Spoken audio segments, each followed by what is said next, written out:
Sandrine, bonjour. Bonjour. Alors, est-ce que vous pouvez nous expliquer pourquoi et dans quelles circonstances vous avez été amené à faire un travail sur vous et à contacter Monsieur Denis? Alors pourquoi c'est assez simple, c'est parce que j'avais un mal-être que je n'arrivais pas à expliquer.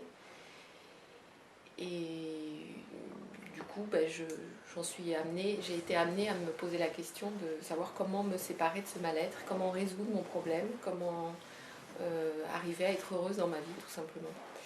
C'est ça qui m'a amenée à aller vers une démarche comme celle-ci. Et dans quelles circonstances? Assez simplement, tout simplement une rencontre d'un ancien patient de Monsieur Denis euh, qui m'a parlé de lui et qui a fini par me convaincre de le faire. Donc je l'ai fait. Voilà, je l'ai appelé et ça s'est fait. Nous avons pris rendez-vous et ça s'est fait. Alors, avant de contacter Monsieur Denis, est-ce que vous aviez déjà fait un travail thérapeutique au préalable? Non. D'accord. Non. Et j'avais un vrai refus d'aller vers ça. Oui. Ça me semblait complètement inutile, inapproprié. J'étais pas convaincue en fait de la nécessité de le faire.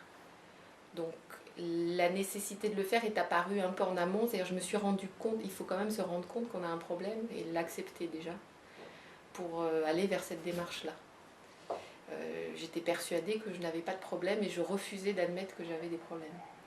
Donc la première étape a été de prendre cette conscience-là et à partir de là, de se dire que effectivement, faut peut-être se faire aider. Et ensuite, j'ai rencontré cet ancien patient, ça s'est fait un peu comme ça, qui m'a dit, voilà, il y a peut-être quelqu'un qui peut t'aider. Et donc, c'est ce que j'ai fait. J'ai appelé. Depuis combien de temps en fait vous travaillez avec Monsieur Denis et comment se déroule une séance? Qu'est-ce que vous revivez en fait pendant une séance? Je pense pas qu'il s'agit d'apprécier les choses en termes d'années et de cette façon-là. Je pense que quand on se lance dans cette démarche-là, on n'imagine pas au départ ce qu'on va être amené à vivre. Donc le temps du travail est fonction du besoin et de l'avancée de chacun. Donc ça ne se quantifie pas. En ce qui concerne le déroulement d'une séance, il s'agit tout simplement de relater avec le plus de sincérité possible les émotions qui nous ont amenés à être mal. Et on retravaille dessus jusqu'à s'en libérer le plus possible, idéalement complètement. Et s'il faut revenir dessus, on revient dessus jusqu'à ce qu'on se libère de cette émotion qui a généré ce mal-être. Voilà, tout simplement. Et un peu plus techniquement, comment ça se passe le déroulement d'une séance? Techniquement, on s'allonge et on exprime ce qu'on ressent le plus sincèrement possible, ce qui n'est pas peut-être au départ toujours facile à appréhender. C'est-à-dire ça se traduit par des mots, des images, ça des se traduit phrases, par des mots, des images. Alors effectivement, le fait de revivre les émotions peut amener à avoir des images qui apparaissent, mais c'est surtout par la parole qu'on se libère. Donc l'idée c'est d'aller d'exprimer le plus justement possible les mots qui retiennent ces émotions pour s'en libérer. Et alors ces émotions, vous les ressentez comment? Physiquement. C'est physique? Oui. Donc c'est quoi? C'est une douleur physique? Ça peut être une douleur physique, oui, c'est une douleur. Des fois c'est une pression morale aussi, on se sent enfermé, c'est pas forcément toujours une douleur physique. Ça peut être une douleur physique, je sais pas, au niveau des articulations, au niveau des poumons, au niveau de la tête. Plus on s'approche du cœur, plus, j'allais dire, ça fait mal, mais plus c'est la libération qui est proche, quoi. C'est proportionnel. Donc il faut toucher le plus près possible les mots qui retiennent cette émotion, les exprimer pour s'en libérer.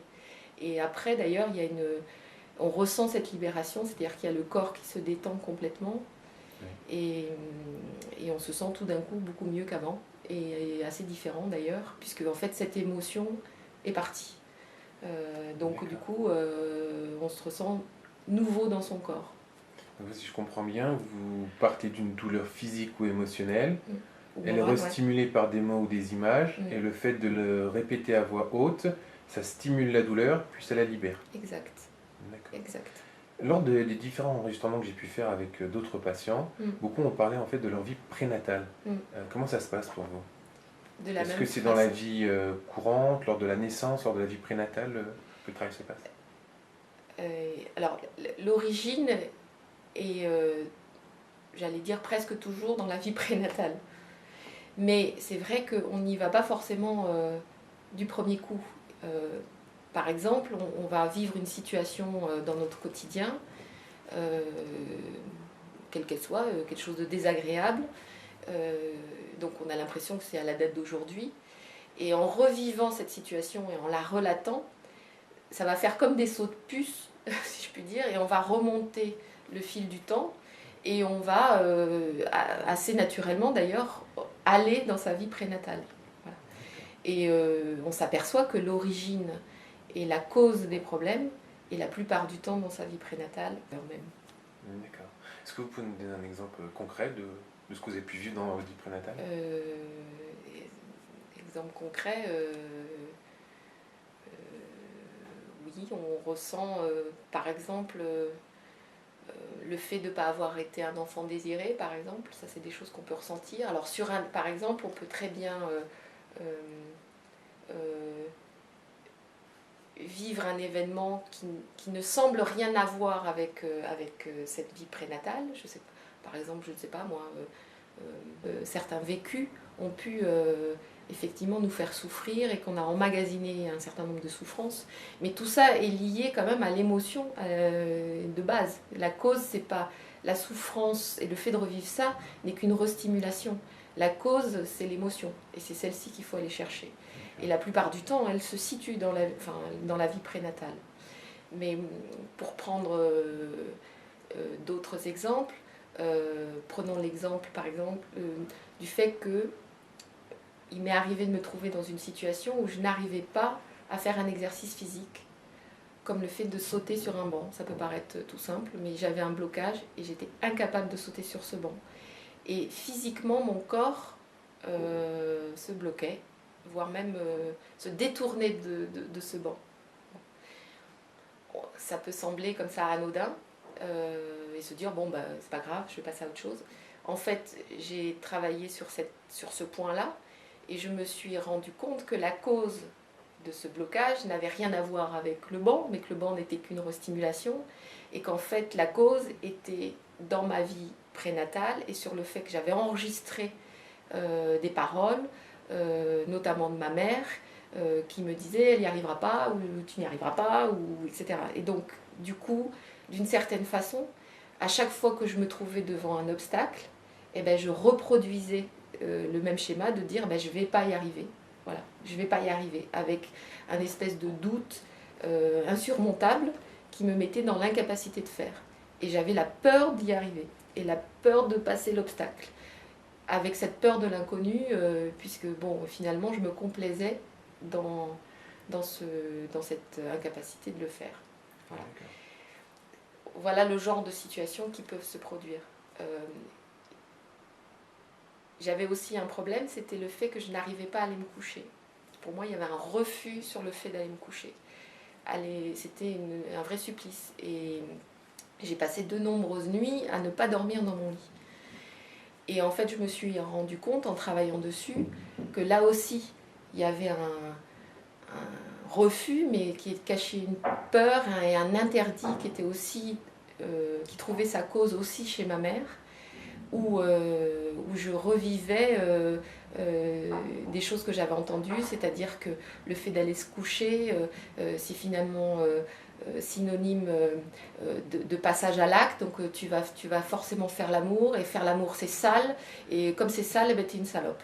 Et j'avais enregistré ça dans ma tête. Et du coup, pour moi, aller me coucher, ben, c'était un supplice, parce que c'était forcément synonyme de tout ça. Et de contraintes et d'interdits, et donc j'allais pas me coucher parce que j'avais pas envie de vivre ça, et j'allais vivre quelque chose qui allait être désagréable et déplaisant, donc j'y vais pas. Voilà, par exemple. Et c'est en travaillant sur ces situations, ces difficultés de la vie quotidienne qui restimulent ces émotions, qu'on arrive à s'en libérer en acceptant d'aller chercher ce qui à l'origine de l'émotion. Et à partir du moment où on arrive à l'exprimer, eh ben on s'en libère. Parce qu'en fait, la chose, elle n'est plus en vous, elle est extérieure, vous l'exprimez, donc vous la sortez. Et après, vous vous en libérez. Et après, les choses glissent. Tout d'un coup, vous vous apercevez que vous allez vous coucher sans plus aucun problème et que ça vous fait ni chaud ni froid d'aller vous coucher et que vous dormez paisiblement. Donc la prise de conscience du bien-être est toujours décalée. Mais c'est quand on est libéré que tout d'un coup on a une prise de conscience de dire ah ça y est, j'ai plus de problème, ça y est, je peux aller me coucher et les choses se sont passées tout simplement et tout naturellement parce que ça se fait petit à petit. Il n'y a aucune violence, il n'y a aucun à-coup dans ces démarches. Vous parlez en fait de mots que votre mère a prononcés. C'était quoi? C'était vraiment des mots...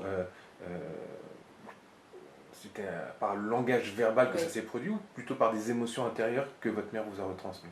C'était plutôt des émotions intérieures que ma mère me retransmet. Donc en fait c'était en elle, c'est des émotions qui étaient déjà enregistrées en elle. C'est des choses qu'elle a en elle, mais qu'elle m'a transmises parce que j'ai été dans son ventre à un moment donné et que ce qu'elle vit, ce qu'elle a vécu, ou ce qu'elle vit encore d'ailleurs en tant que femme, à un moment donné je l'ai enregistré. Alors ça peut être aussi des mots prononcés. Prononcés pendant la grossesse? Oui, pendant la grossesse ou même quand vous êtes tout petit et enfant, vous enregistrez des phrases parce qu'elles sont répétées et que le cerveau est une véritable éponge et donc vous enregistrez tout ce qui est dit et vous faites de ces phrases des vérités, des absolus et en fait ces absolus ils conditionnent votre vie et à chaque fois que vous vous retrouvez dans une situation identique, pof, vous réagissez de la même manière. Voilà. Donc c'est pas forcément que des choses qui se passent dans le ventre de la mère. Moi j'ai enregistré beaucoup de choses après ma naissance parce que j'ai eu un démarrage un peu compliqué avec des médecins et j'ai enregistré des phrases toutes faites et de dire est-ce qu'elle va être capable est-ce qu'elle va être capable de respirer toute seule et j'ai intégré ces phrases et il y a de nombreux cas où je me suis trouvée en situation de disant est-ce que je vais être capable de et là ça me tétanisait avec cette quasiment incapacité de faire les choses. Voilà. Et c'est mon quotidien, c'est dans mon travail, c'est dans ma relation avec les autres, c'est quand je veux faire du sport et que je n'arrive pas à dépasser, à me demander si je vais arriver à faire l'exercice qu'on me demande, c'est dans le traitement des dossiers quand on me donne un dossier au bureau, est-ce que je vais être capable de c'est dans le fait d'avoir repris mes études et de me dire est-ce que je vais être capable de le faire. Voilà. Ça peut être c'est lié à des difficultés à la naissance. Oui, c'est souvent à la naissance. Oui. Et est-ce que vous pouvez nous donner nous dire s'il y a eu des changements physiologiques avant, enfin tout au long du travail? Ah oui, il y a eu de nombreux changements physiologiques parce que le corps subit les émotions. Donc effectivement, il réagit dans un premier temps et après, il vit normalement dans un deuxième temps. Donc souvent, il arrive que quand on a une émotion, elle se localise physiquement sur un point. Donc mal au dos, mal à la hanche. Moi, j'avais très très très mal au bassin. J'ai eu très très mal aux jambes. Enfin des points comme ça physiquement qui sont des points faibles et systématiquement quand vous revivez l'émotion, paf, ça se relocalise sur le point faible physique et ça se remet là-dessus. Bon. Et là c'est pareil, à force de travailler, votre corps se libère puisqu'il y a moins cette pression, puisque vous vous libérez. Et du coup, votre corps se libérant, il fonctionne mieux, et étant donné qu'il est amené à fonctionner mieux, il se transforme. Donc au début, quand on a commencé le travail, mon corps a réagi dans un premier temps. Donc j'ai beaucoup gonflé, parce qu'en fait mon corps fonctionnait très très mal. Et le fait donc de travailler sur ses émotions, il réagissait forcément, puisque se révélait tout ce qui était en moi. Et puis il a dégonflé, et j'ai perdu quasiment 20 kilos, quoi. Ah oui, d'accord. Voilà. Et ça, pour vous, c'est clairement lié à ce travail-là? Ah oui, parce que ça peut pas être une meilleure hygiène de vie, non. À faire un peu plus de sport dans la vie, c'est vraiment lié pour vous à ce travail? J'ai rien fait. C'est venu comme ça. Voilà. Comme ça, suite au travail ou... Suite au travail que j'ai fait. C'est venu petit à petit et mon corps s'est dégonflé petit à petit et c'est pas du tout lié ni à ce que je mange ni à au fait de... Oui, c'est ça, il n'y a pas eu de régime Non. particulier. Non, non. D'accord. Non. Est-ce que vous pouvez nous donner, nous expliquer en fait votre façon de vivre avant le travail et votre façon de vivre aujourd'hui après le travail que vous avez effectué? Ça n'a plus rien à voir, parce que j'ai avancé forcément, puisque l'avantage, le principal avantage de faire ce travail, c'est qu'on arrive, non seulement on vit des choses extraordinaires, mais on se voit en fait, on se perçoit, on se ressent, on est complètement avec soi-même. Donc on vit vraiment sa vie, quoi. Voilà. On ne la subit pas, on la vit. Et même quand on traverse des épreuves difficiles, on a les moyens de tout comprendre. Tout d'un coup, on se sent réellement avec soi et on vit pleinement toutes les choses qui se passent. On ne subit plus, on les vit. Ça, c'est très important. Et la deuxième chose, c'est que on sort du système, c'est-à-dire qu'on prend du recul par rapport au monde qui nous entoure et on peut observer ce qui se passe.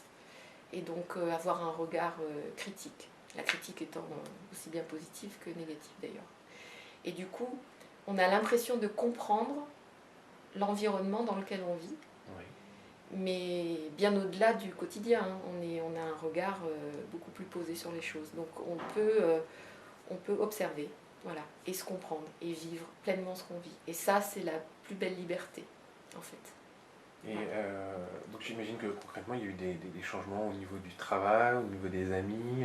Ah oui, les amis ont changé. Bouger, Enfin, les amis, disons que le travail a permis des rencontres, parce que vous changez forcément, puisque vous vous libérez. Donc, vous ne voyez plus les choses de la même façon, puisque vous allez mieux. Donc, tout d'un coup, ce qui était une contrainte n'en est plus une. Tout d'un coup, ce qui était une souffrance n'en est plus une. Moi, je ne pouvais pas marcher, j'étais incapable de marcher.